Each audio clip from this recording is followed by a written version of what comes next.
Hi everyone, welcome to our channel English నేర్చుకుందాం. ఈ వీడియోలో మనం ప్రతిరోజు ఎవరితోనైనా సంభాషించేటప్పుడు ఉపయోగించే కొన్ని ముఖ్యమైన సెంటెన్సెస్ను ఇంగ్లీష్లో నేర్చుకుందాం. ఈ సెంటెన్సెస్ నేర్చుకుని ప్రతిరోజు మాట్లాడుతూ ఉంటే కొన్ని రోజుల్లో ఎక్కడైనా సరే చక్కగా ఇంగ్లీష్లో మాట్లాడేయచ్చు. ఇక వీడియోలోకి వెళ్ళిపోదామా?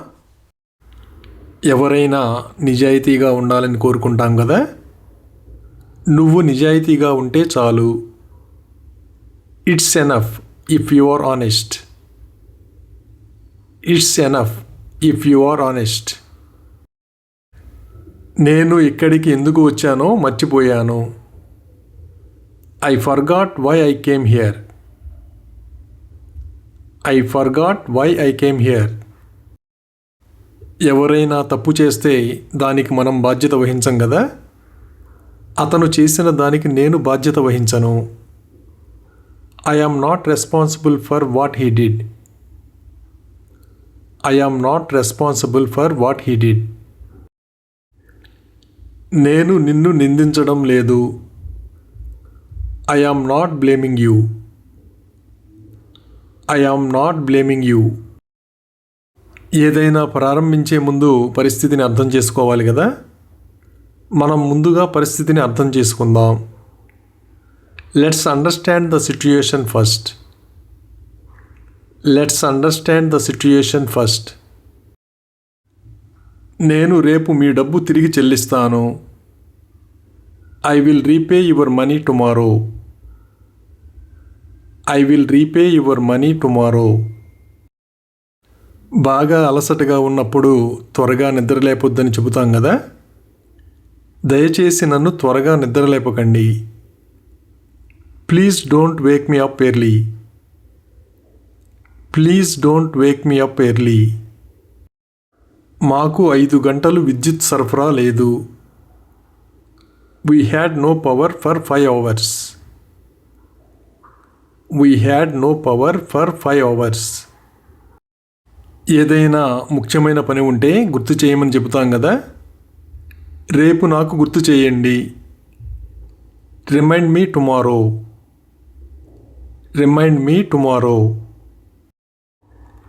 మీరు ఎవరిని నమ్ముతారు? Who do you trust? Who do you trust? కొందరు పెళ్లి చేసుకోవడం ఇష్టం లేకపోతే పెళ్లి చేసుకోనని పట్టుబడతారు కదా. ఆమె పెళ్లి చేసుకోనని పట్టుబట్టింది. She insisted on not marrying. She insisted on not marrying. ఆమె డిస్కౌంట్ లేకుండా ఏమీ కొనదు. She won't buy anything without a discount. She won't buy anything without a discount. కొందరు ఇష్టం లేకపోయినా పెద్దవాళ్ళు ఒత్తిడి చేశారని పెళ్లి చేసుకుంటారు కదా. అయిష్టంగానే ఆమె అతన్ని పెళ్లి చేసుకుంది. Unwillingly she married him. Unwillingly she married him. వాళ్ళ ఇంట్లో ఎందుకు తిన్నావు? Why did you eat at their house? Why did you eat at their house? కొందరు ఎప్పుడూ మొబైల్ ఫోన్ వదిలిపెట్టకుండా చూస్తూనే ఉంటారు కదా. అతను ఎప్పుడూ తన ఫోన్కి అతుక్కుపోతున్నాడు. He is always glued to his phone. He is always glued to his phone. ఆమె అలిగి ఇక్కడ నుండి వెళ్ళిపోయింది. She sulked and went from here. She sulked and went from here. అతని ఆలోచనకు ఆమె నవ్వింది. She laughed at his idea. She laughed at his idea. ఎవరైనా చెప్పింది విన్నారో లేదో తెలుసుకోవడానికి అతను ఏమి చెప్పాడో మీరు విన్నారా అని అడుగుతాం కదా. Did you hear what he said? Did you hear what he said? మీరు ధూమపానం చేస్తారా? Do you smoke? Do you smoke? ఒక్కోసారి అనుకోకుండా ఇతరుల్ని బాధ పెడుతూ ఉంటాం కదా. అతను నిన్ను బాధ పెట్టాలని అనుకోలేదు. He didn't mean to hurt you.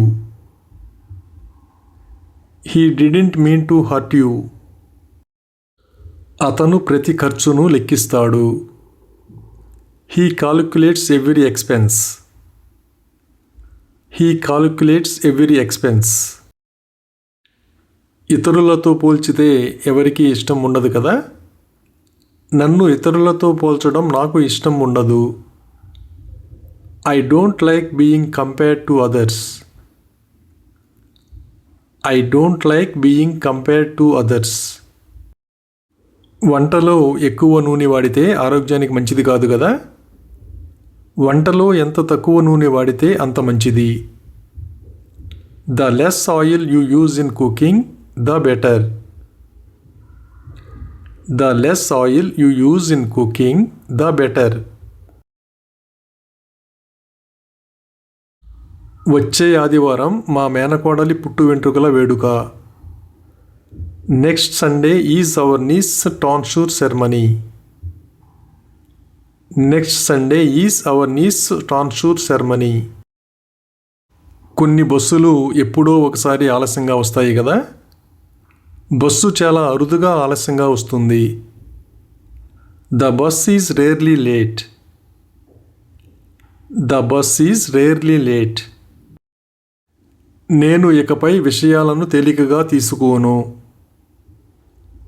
I don't take things lightly anymore. I don't take things lightly anymore. యుద్ధం జరిగినప్పుడు ఎంతమంది చనిపోయారో ఎవరికీ తెలియదు కదా. యుద్ధంలో ఎంతమంది చనిపోయారో ఎవరికి తెలుసు. Who knows how many people have died in war. Who knows how many people have died in war? ఎవరైనా సమయానికి నిద్రపోకుండా కబుర్లు చెబుతూ ఉంటే సోది ఆపి వెళ్ళి పడుకో అని చెబుతాం కదా. Stop blabbering and go to sleep. Stop blabbering and go to sleep. నేను అందరితోనూ కలిసిపోతాను. I gel with everyone. I gel with everyone. ఎవరైనా ఒంటరిగా ఉండడం సురక్షితం కాదని తెలిసినప్పుడు ఆ విషయం వాళ్ళతో చెబుతాం కదా. నువ్వు ఇక్కడ ఒంటరిగా ఉండడం మంచిది కాదు. It's not good for you to stay here alone. It's not good for you to stay here alone. కొందరు ఎక్కువగా చౌకైన వస్తువులు కొంటూ ఉంటారు కదా. ఆమె చౌకైన వస్తువులు కొంటుంది. She buys cheap things. She buys cheap things. నాకు ముందే తెలిసి ఉంటే నేను నా నిర్ణయాన్ని మార్చుకునేవాడిని. If I had known earlier I might have changed my decision. If I had known earlier I might have changed my decision. మా సోదరికి మేకప్ అంటే పిచ్చి. My sister is obsessed with makeup. My sister is obsessed with makeup. నా దగ్గర డబ్బు ఉన్నా నేను ఆ కారు కొనను. Even if I had the money I wouldn't buy that car. Even if I had the money I wouldn't buy that car. తీసుకోవడానికి ఏమీ లేదు. There is nothing to take. There is nothing to take. Thank you for watching this video. మీ అభిప్రాయాలను comments ద్వారా తెలియజేయండి. మరిన్ని వీడియోల కోసం ఈ వీడియోని లైక్ చేయండి, షేర్ చేయండి మరియు సబ్స్క్రైబ్ చేయండి. Thank you.